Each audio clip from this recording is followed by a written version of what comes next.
Conflict is a normal part of relationship. It is the tension that produces growth if we are willing to work through the tension. Join me as I share the 5 steps to work through conflicts with your spouse so you can experience growth. If you are married, you will have conflicts. You will fight about a lot of things, from managing the household, money, sex, raising the kids, how you spend your time, work ethic, unmet expectations, in-laws, and on and on. The list goes of the things that you will disagree about as a couple. Each of these conflicts can lead to growth if you are willing to do the work.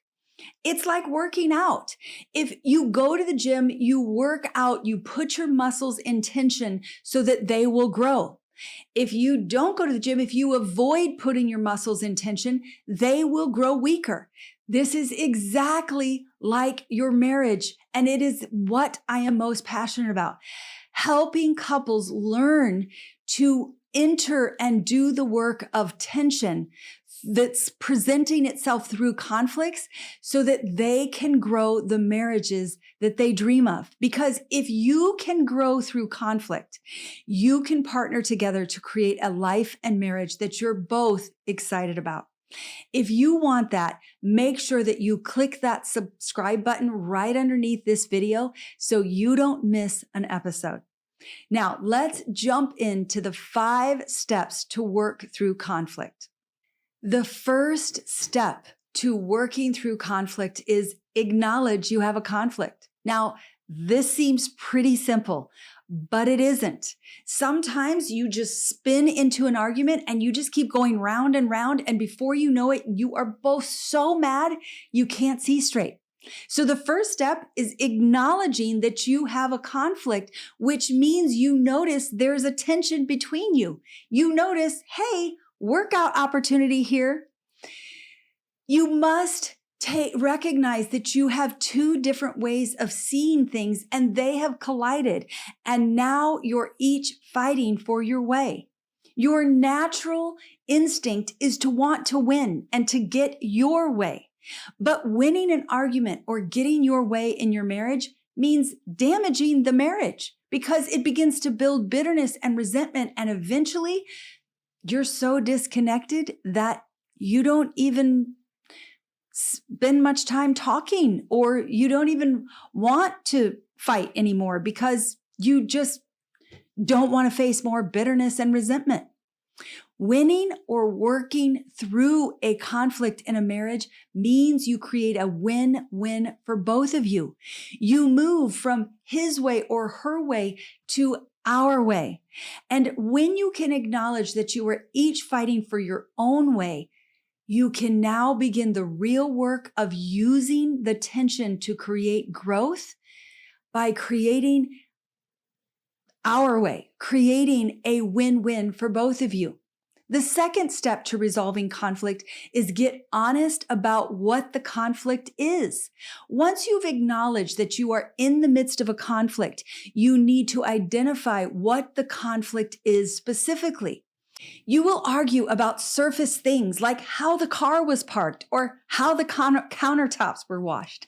It's easy to believe that this is what you're arguing about, but the real conflicts aren't about these surface things. They're about deeper issues like respect, trust, care, acceptance, and love. To work through the conflict, you need to get honest about what you're really fighting about. Let's say you're fighting about the countertops not being washed. This was a real fight my husband and I had many times over the course of the last year. We thought we were fighting about the countertops, but we were actually both feeling disrespected by one another. You can't do the work until you actually know what you're working on. What is the real work? You don't do the work until you start talking about respect and stop talking about the countertops. The third step to reconciling conflicts is to own your contribution to the conflicts. Once you get honest about what you're fighting about, you can start the real work by looking at what you're contributing to what is blocking the connection, blocking the, resolving the problem. Tension in conflict has different levels. It levels, if you look at it from like 1 to 10, right? There's low level of tension at 1, and then there's the extremely high level of tension where you're, hitting things when you get to a level 10. If the tension is in the levels between 6 to 10, it's really hard to do the work and produce any growth.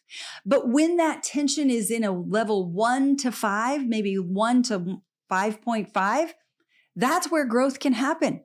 So when you are in levels of 6 to 10, it's because we're positioned.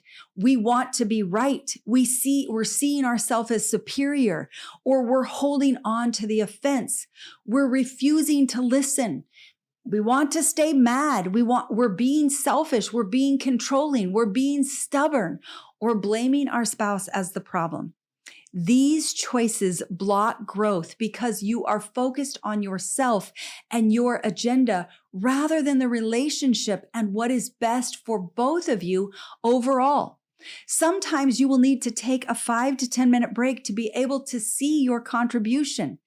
And if that's the case, you can simply say, can we take a 5-minute break and each of us own what we're contributing to what isn't working in this conversation? In that break, put all of your focus on yourself. Look at your reactions, responses, attitudes, motives, your mood, and all your choices and their impact on the conversation. Are you being the spouse you want to be? Are your choices leading you towards the marriage you long for? Get really honest about what you can see specifically that you're doing that isn't working. At the end of the 5-minute break, come back together and each of you share what you are discovering. That might sound like, I own that I feel like my way of washing the countertops is superior and wanted you to do it my way. I also admit that I was complaining about the work that you did and never let you know I appreciated the help that you offered. Would you forgive me? As each person takes responsibility for their choices, it shifts the tension from those really high levels into a 1 to 5 where you can start working together to create a win-win and resolve the conflict. Now you're ready for the next step. The 4th step in resolving conflict is discover what you need to create a desirable outcome. This is where you begin to pull your focus out of the minute aspects of this moment in time in your relationship and look at the much bigger picture of who you're committed to be and the marriage that you long for. First, who is it that I want to be as a spouse? I know for myself, I want to be loving, curious, personally responsible, humble, and empathetic. I can see that feeling like my way of cleaning the kitchen is superior to my husband's is not in alignment with who I'm committed to be. Second, when I look at the marriage I long for, I know I want a partnership where each of us feels valued and respected, and a marriage where we have fun working and playing together. I can see that needing the countertops washed in a certain way doesn't align with that either. I can look deeper as to what is really going on for myself. And I am recognizing that I want to control the way the kitchen looks because I feel better when it looks the way I prefer. I can see that my real concern is that I was feeling disrespected when I thought my husband was trying to make me mad by not cleaning the countertops. Now that I've done the work of looking at it from a bigger picture, a bird's eye view, I'm ready for step number 5, where I make requests and I negotiate. Now, in this situation, I would share with my husband that I could see that I was not being who I was committed to be as a spouse. And I could see that being particular about the countertops wasn't the marriage I wanted either of us to experience. I was really surprised. What we learned in that is that what's important to him is different than what's important to me when it comes to cleaning the kitchen. For him, everything being put away is his priority. And for me, it's everything being put away and the countertops being cleaned. Neither of us is right or wrong. We just see the world differently. I realized that I could take over cleaning the kitchen after dinner if it was really that important to me that the countertops look the way I want them to look. But I decided I didn't want to do that. So I asked him if he felt the countertops were something he wanted to clean moving forward. And because I wasn't coming at him, attacking him, much to my surprise, he said, yeah, I actually do want to clean the countertops. And he said he was willing to start working on that moving forward. Since that conversation, which was probably about 6 months ago, we haven't fought about the countertops since. He, for the most part, washes the countertops. And if those times he hasn't, which I think has been about 2 times, I had no problem cleaning them because I knew it wasn't about him disrespecting me. And I remembered how grateful I am that he cleans the majority of the kitchen for me. It's amazing what can happen when you're willing to take these 5 steps. First, acknowledge you have a conflict. Second, get honest about what the conflict is actually about. Third, own your contribution to the conflict. 4, discover what you need to create a desirable outcome. And 5, make requests and negotiate. When you take these 5 steps, you can learn and grow together and create connection. Would you like to be able to have these conversations and work through these conflicts like this with your spouse? If so, will you put a yes in the comment section below and give this video a thumbs up? If you want to learn more about how to communicate during conflicts, you can find a link to a 3-minute quiz that I have created that will walk you through the next step in growing your ability to create connection through conflicts. Thank you for joining me today. I look forward to seeing you the next time. Hey, hon. Yeah. How do you feel about washing the countertops now that we've worked through this conflict?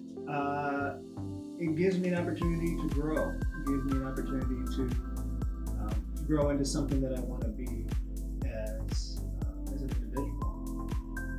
Being more detail oriented, paying attention to the details that I actually overlook.